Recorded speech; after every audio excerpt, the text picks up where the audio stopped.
अस्सलामुअलैकुम student, I hope आप सब ठीक होंगे। आज हम लोग जो चैप्टर शुरू करने वाले हैं वो है कोऑर्डिनेशन एंड कंट्रोल। सबसे पहले तो आप लोग को कोऑर्डिनेशन में डिफरेंस पता होना चाहिए कि there is two types of coordination, nervous coordination और केमिकल कोऑर्डिनेशन। और इस पूरे चैप्टर में आप लोग सिर्फ इसी को ही डिस्कस करोगे। तो अगर हम लोग इसको मोर सिंपलेस्ट व्यू में देखें कि तो नर्वस कोऑर्डिनेशन में हमारे पास आ जाता है रिसेप्टर्स मैसेज लेकर जाएंगे न्यूरॉन्स के पास। न्यूरॉन्स में हमारे पास पता है सेल बॉडी, डेंड्राइट्स और एक्सॉन्स प्रेजेंट होते हैं, जो हम फर्दर इसके स्ट्रक्चर में डिस्कस करेंगे। न्यूरॉन्स जो है वो मैसेज लेकर जाएगा अफेक्टर्स के पास, और अफेक्टर्स में हमारे पास आ जाते हैं मसल्स और ग्लैंड्स। ठीक है, जब मैसेज मसल्स के पास जाएगा तो ये कंट्रैक्ट करेंगे या रिलैक्स करेंगे, और ग्लैंड्स के पास जाएगा तो ये सिक्रीशन करवाएंगे। ठीक है, इसकी एग्जांपल अगर हम लोग देखें नर्वस कोऑर्डिनेशन की, तो अगर कोई भी पेन सेंसेशन है, अगर आप लोग का हैंड या आप लोग का फुट टच करता है किसी भी नीडल को, तो आप फ़ौरन से हाथ पीछे कर लेते हो। तो ये सारा फिनोमिना जो होता है वो नर्वस कोऑर्डिनेशन की वजह से होता है कि आप लोग के हाथ में या पाँव में अगर कोई भी सेंसरी स्टिमुलस या फ्री नर्व एंडिंग्स प्रेजेंट होती हैं, जो कि मैसेज लेकर जाती हैं रिसेप्टर्स के पास। रिसेप्टर्स से फिर वो मैसेज जाता है न्यूरॉन्स के पास।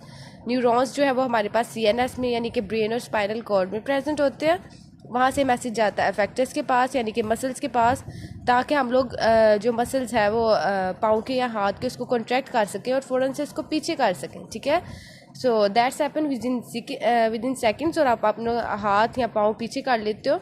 That's all happen with in nervous coordination. और अगर हम लोग दूसरा फिनोमिना देखें केमिकल कोऑर्डिनेशन का, तो इसमें क्या होता है, हमारे पास एंडोक्राइन ग्लैंड्स होते हैं, जो कि हमारे पास 20 इन नंबर है ह्यूमन बॉडी में। ये डक्टलेस ग्लैंड होते हैं और सिक्रीट करते हैं हार्मोन्स को। ठीक है, केमिकल कोऑर्डिनेशन में क्या होता है, हार्मोन्स की सिक्रीशन होती है। फॉर एग्जांपल थायराइड ग्लैंड जो हमारे लेरेंक्स के पास प्रेजेंट होता है, सिक्रीट करता है थायरॉक्सिन को, T3, T4 और कैल्सिटोरिन। थायरॉक्सिन को हम लोग T4 भी कहते हैं। It's important MCQ remember for basal metabolic rate. ठीक है, थायराइड ग्लैंड क्या करेगा, सिक्रीट करेगा थायरॉक्सिन को, और ये क्या करवाएगा, आगे से बेजल मेटाबॉलिक रेट को कंट्रोल करवाएगा। ठीक है, कोऑर्डिनेशन की दो टाइप्स होती है, एक होती है नर्वस कोऑर्डिनेशन और एक हमारे पास होती है केमिकल कोऑर्डिनेशन। ठीक है, इट्स रियली सिंपल कि केमिकल कोऑर्डिनेशन में हमारे पास एंडोक्राइन ग्लैंड है जो डक्टलेस है और हार्मोन्स की सिक्रीशन करवाएगा और बॉडी में जो डिफरेंट फंक्शंस है उसको परफॉर्म करवा देगा। और नर्वस कोऑर्डिनेशन में हमारे पास रिसेप्टर्स हैं, न्यूरॉन्स हैं और अफेक्टर्स हैं। ठीक है, ये सारे जो है प्रोसेस करेंगे, और फिर क्या होगा कि अगर कोई भी हम लोग को पेन या टच या टेम्परेचर या कोई भी सेंसेशन आई है तो उसका हम लोग को पता चल जाएगा। ठीक है, उसके मुताबिक फिर हम लोग रिस्पॉन्ड करेंगे। That's happen in nervous coordination. तो हम लोग सिंपलेस्ट से शुरू करते हैं, केमिकल कोऑर्डिनेशन से सबसे पहले स्टार्ट करेंगे, हार्मोन से स्टार्ट करेंगे। ठीक है, जिसमें हम लोग हाइपोथैलेमस के बारे में पढ़ेंगे, पिट्यूटरी ग्लैंड के बारे में पढ़ेंगे और इनके रिलेशन के बारे में पढ़ेंगे। ठीक है, सबसे पहले तो हार्मोन्स क्या होते हैं। Hormones come from Greek word means setting in motion. ठीक है, अब हार्मोन्स के बारे में दो बातों का आप लोग को पता होना बहुत ज़रूरी है कि हार्मोन्स जो है they don't initiate new biochemical reaction. ये कोई बायोकेमिकल रिएक्शन जो न्यू है उसको शुरू नहीं करवाएंगे, बल्कि जो पहले से ही बॉडी में हो रहे होंगे उनको फीडबैक मैकेनिज्म के थ्रू रेगुलेट करेंगे। ठीक है, जितने भी मैकेनिज्म जो है बॉडी में ऑलरेडी प्रेजेंट है उनको सिर्फ रेगुलेट करवाना हार्मोन्स ने, इसने ये नहीं करवाना कि नए बायोकेमिकल रिएक्शन शुरू करवा दे। ठीक है, अब हार्मोन्स जो है उसकी हमारे पास 4 टाइप्स हैं। It's very important for MCQ। ठीक है, इसको आपने याद रखना है अपने माइंड में। Proteins, amino acid, polypeptide and steroids. ठीक है, प्रोटीन्स में हमारे पास आ जाता है insulin and glucagon. Amino acid में हमारे पास आ जाता है थायरॉक्सिन, एपिनेफ्रीन एंड नॉरएपिनेफ्रीन। ये एपिनेफ्रीन और नॉरएपिनेफ्रीन की शॉर्ट फॉर्म है। पॉलीपेप्टाइड में हमारे पास आ जाता है ADH और वेजोप्रेसिन। ADH को ही हम लोग वेजोप्रेसिन कहते हैं। ठीक है, और उसके बाद आ जाता है ऑक्सीटोसिन। और स्टीरॉयड में हमारे पास जितने भी एस्ट्रोजन, टेस्टोस्टेरोन और कॉर्टिसोन स्टीरॉयड हार्मोन हमारे पास प्रेजेंट है। ठीक है, फिर दोबारा देख लें कि प्रोटीन्स में हमारे पास आ जाता है इंसुलिन और ग्लूकागोन। अमाइनो एसिड में आ जाता है थायरॉक्सिन, एपिनेफ्रीन एंड नॉरएपिनेफ्रीन। पॉलीपेप्टाइड में हमारे पास आ जाता है ADH, वेजोप्रेसिन और ऑक्सीटोसिन। और स्टीरॉयड में हमारे पास आ जाता है एस्ट्रोजन, टेस्टोस्टेरोन और कॉर्टिसोन। ठीक है, अब उसके बाद आप लोग देख ले हाइपोथैलेमस क्या होता है, पिट्यूटरी ग्लैंड क्या होता है, इन दोनों का आपस में रिलेशन क्या है और ये कैसे हार्मोन्स की सिक्रीशन करवा रहे हैं। ये बहुत सिंपल है, आप लोगों ने बस इसको मेमोराइज करना है जैसे जैसे मैं आप लोग को पढ़ा रही हूँ। ठीक है, हाइपोथैलेमस में क्या होगा कि सेंसरी स्टिमुलस, ठीक है, जितने भी सेंसरी स्टिमुलस हाइपोथैलेमस में आएंगे वो हार्मोनल रिस्पॉन्स में कन्वर्ट हो जाएंगे। और हाइपोथैलेमस क्या है? Part of fore brain. आपको पता है ब्रेन के 3 पार्ट्स होते हैं, फोर ब्रेन, मिड ब्रेन और हाइंड ब्रेन, ठीक है। तो फोर ब्रेन का जो पार्ट है वो हाइपोथैलेमस है, जिसमें जितने भी सेंसरी स्टिमुलस जाएंगे तो वो कन्वर्ट हो जाएंगे हार्मोनल रिस्पॉन्स में। फॉर एग्जांपल अगर हम लोग देखें स्टीरॉयड को ही देख लेते हैं कि स्टीरॉयड का लेवल हमारे पास एड्रेनोकॉर्टिकोट्रोपिक हार्मोन्स की सिक्रेशन करवा देगा, ठीक है, वाया द हाइपोथैलेमस, ठीक है। अब हम लोग देख लेते हैं पिट्यूटरी ग्लैंड, ठीक है। पिट्यूटरी ग्लैंड हाइपोथैलेमस का रिलेशन क्या है, ठीक है। सबसे पहले तो पिट्यूटरी ग्लैंड के हमारे पास 2 टाइप्स होती हैं, एक एडिनो हाइपोफाइसिस और एंटीरियर पिट्यूटरी, न्यूरो हाइपोफाइसिस और पोस्टीरियर पिट्यूटरी। इसमें हाइपोथैलेमस का क्या रिलेशन होता है पिट्यूटरी के साथ, आप लोगों ने इसको इसको याद रखना है, ठीक है। ये बुक में बहुत डिफिकल्ट तरीके से बताया हुआ है, इसमें से बहुत सारे ट्रिकी एमसीक्यूज आते हैं, तो आप लोगों ने इधर से इसका कॉन्सेप्ट ले लेना, फिर इसको बुक से रीड करना है, एंड आई एम श्योर कि आप लोग को समझ आ जाएगी, ठीक है।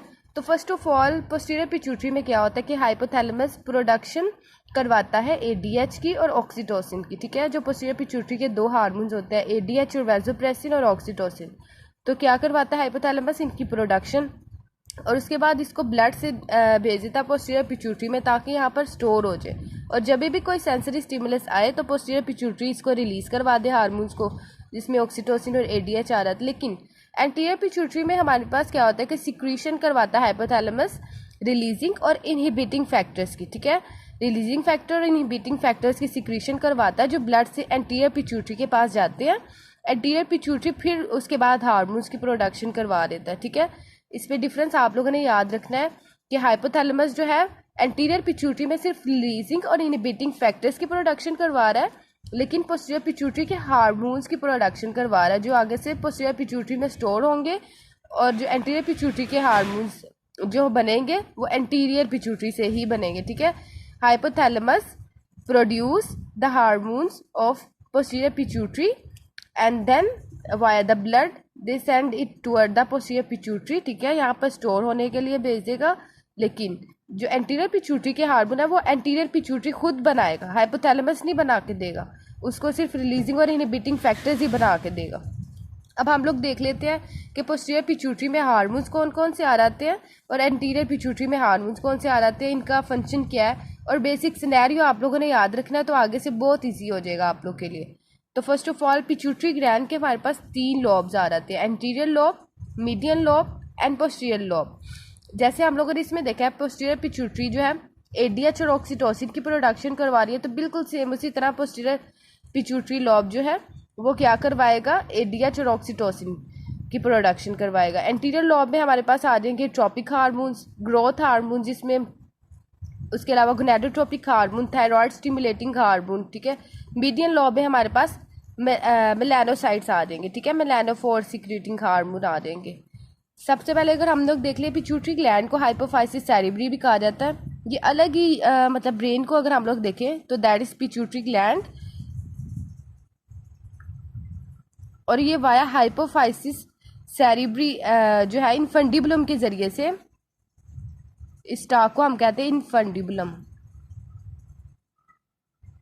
ये ब्रेन के साथ अटैच हुआ होता है, ठीक है। अगर आप लोग ब्रेन देखें, ह्यूमन ब्रेन में एक स्टाक है इनफंडिबुलम, जिसके जरिए से पिट्यूटरी ग्लैंड अलग ही मतलब लगा होता है, ब्रेन के साथ अटैच हुआ होता है इनफंडिबुलम के जरिए।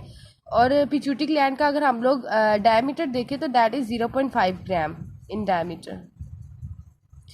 अब सबसे पहले हम लोग इसके एंटीरियर लॉब, सबसे पहले अगर हम लोग इसके एंटीरियर लॉब की बात करें तो आपको याद है कि एंटीरियर लॉब में जो हमारे पास हार्मोन्स के रिलीजिंग फैक्टर थे वो कौन सिक्रीट करवा रहा था, हाइपोथैलेमस, ठीक है। सबसे पहले हमारे पास आ रहा था somatotropic hormone, thyroid stimulating hormone, adrenocorticotropic hormone and gonadotropic hormone, ठीक है, जो रिप्रोडक्शन करवा रहा होता है।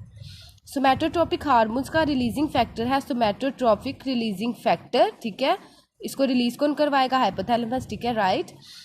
टीएसएच जो है वो इसका रिलीजिंग फैक्टर क्या होगा, टीआरएफ, ठीक है। Thyrotrophin releasing factor from hypothalamus, ये भी हाइपोथैलेमस से आ गया रिलीजिंग फैक्टर। जितने भी रिलीजिंग फैक्टर होंगे आप लोगों को पता है कि वो हाइपोथैलेमस से ही आएंगे, ठीक है, बेसिक सी बात है। एसीटीएच का कॉर्टिकोट्रोफिन रिलीजिंग फैक्टर, ये भी हाइपोथैलेमस से आ गया। और गोनेडोट्रोपिक में फर्दर हमारे पास एलएच, आईसीएसएच, एफएसएच और प्रोलैक्टिन हार्मोन्स आ जाते हैं, ठीक है।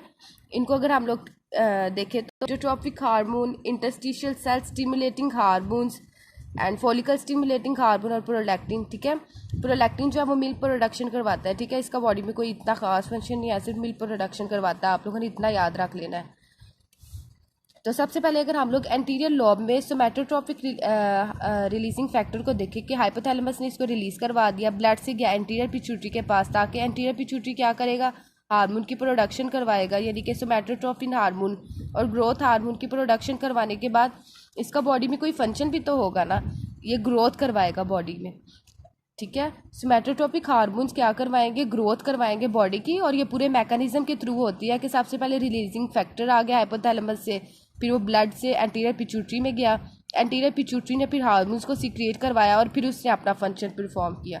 उसी तरह से टीएसएच ने क्या किया, टीआरएफ जो है हाइपोथैलेमस से आ गया रिलीजिंग फैक्टर, ब्लड से एंटीरियर पिट्यूटरी में गया। ठीक है, यहाँ पे T3 T4 और कैल्सिटोनिन की प्रोडक्शन हुई और इसने फंक्शन क्या करवाना है, बेजल मेटाबॉलिक क्रिएट करवाना है, बॉडी में बेजल मेटाबॉलिज्म को कंट्रोल करवाना है। ठीक है, उसके बाद ACTH ने क्या करवाना है हाइपोथैलेमस से, सेम उसी तरह से आप लोगों ने बेसिक याद रख लेना, ये आप लोग के लिए याद रखना कोई मुश्किल बात नहीं है। इसी ने भी रिलीजिंग फैक्टर बनाया, उसके बाद ब्लड से वो गया एंटीरियर पिट्यूटरी के पास, फिर एड्रीनोकॉर्टिकोट्रोपिक हार्मोन्स बन गए, हार्मोन्स ने क्या करवाना है, फिर कंट्रोल करना है स्टीरॉयड लेवल। बहुत सिंपल हो गया कि स्टीरॉयड लेवल को कंट्रोल करेगा।